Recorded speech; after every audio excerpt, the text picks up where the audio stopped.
Springfield Armory SA35, their high power copy. We're going to take a nice close-up look here at it as we have been running this thing and playing around with it and shooting it with really no hiccups. We've had really good luck with this. Of course, this is a more of a higher serial number than some of the earlier ones that they did have some hiccups and some strange things happening with them. But then again, that's almost kind of the old rule is never be the first guy to buy the first ones because you're kind of a guinea pig. So we're going to go ahead and lock this to the rear and go through and pop it open for you and take a look at some of the what we're looking at wear wise and some of the areas that I noticed that we're having some wear. And this is no big deal. This is just kind of fun information to kind of see where we're kind of at with the wear patterns, how this thing is holding up, as it should be holding up fairly well.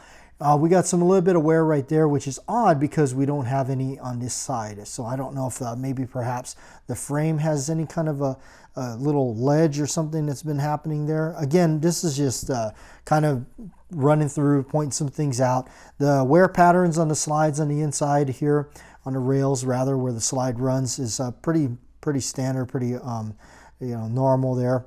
You got some high points here that are kind of sharp, but no big deal. They don't really affect you when the gun is out and in motion and all that. So the one complaint I will say about this thing is I don't really like the way the recoil spring is set up with it, because on the older high powers it's very easy to do this. On this one it seems to struggle a little bit by removing it, and I did notice that the spring is a little longer and also causing an issue when trying to put this thing back together. Always remember the way it comes out in looking at it carefully, because if you put it back the opposite way, it's not going to lock the slide stop back in place to put the pistol back together carefully. And you're going to have it where it's going to start falling out and everything. So the barrel, again, I've talked about the barrel. The barrel's really amazing. It's a really good production barrel. Definitely in comparison to like the old high power, the barrel on this is much more impressive in my opinion. I definitely like it. Of course, the ramp and everything. And I always think when I saw the old high powers, this like weird little kind of corner that kind of rounds off on the ramps. But that is how they are. Even for the 9mm, we're always putting the ramp on the barrel. It kind of transfers over to that's why I like with my 1911s and 9mm. I like the ramp barrel. So internal on here, the locking lugs and everything on the inside of the slide, pretty well. Everything is held up really well. The slide to the barrel fit and everything is really done up really nice. There's not too much slop or anything like that in it. Of course, some is necessary for it to operate. Now, this is what I'm talking about when you're going and putting this back together.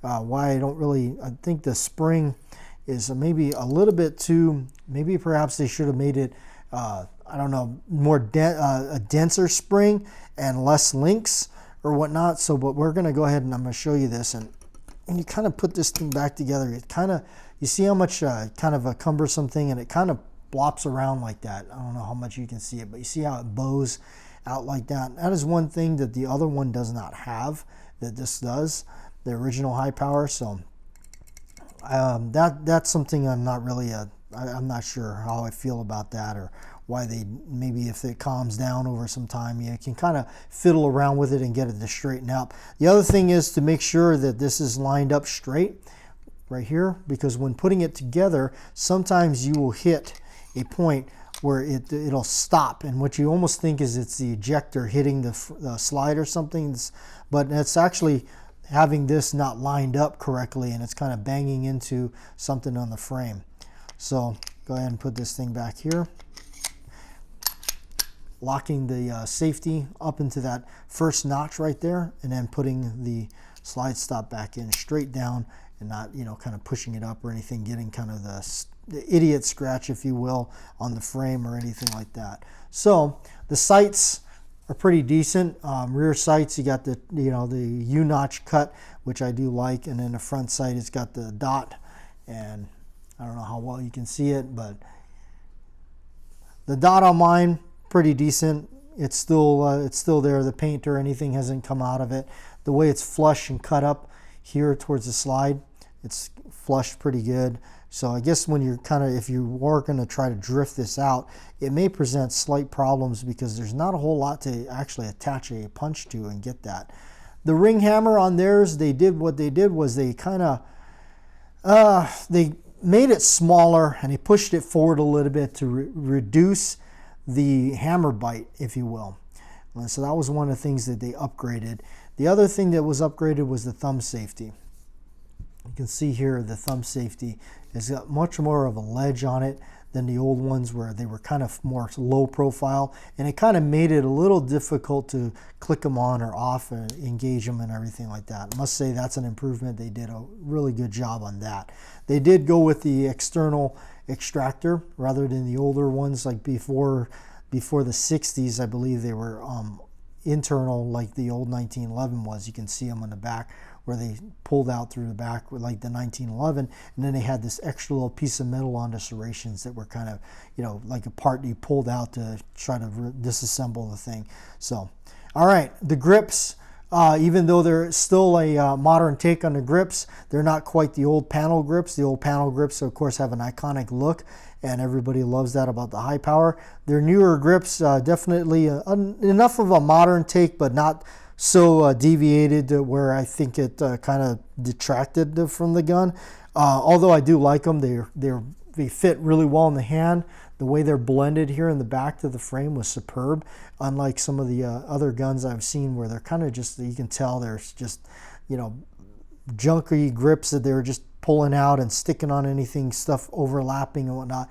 I must say on the Springfield that was not the case. Everything seems to be fitted right.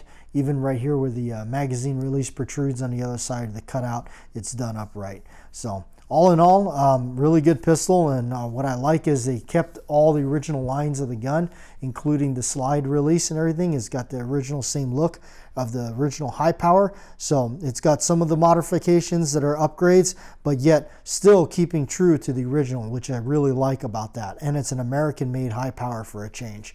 And the other cool thing is, guess what? No magazine in it, and yes, they got rid of the magazine disconnect, which was a big one. That was a huge complaint of the original high power.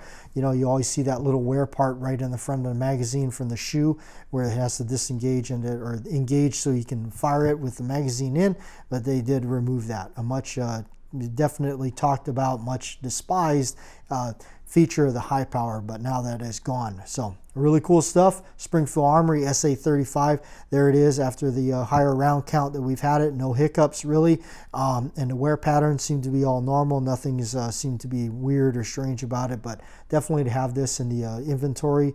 And that concludes this one on this high power, basically SA35 Springfield.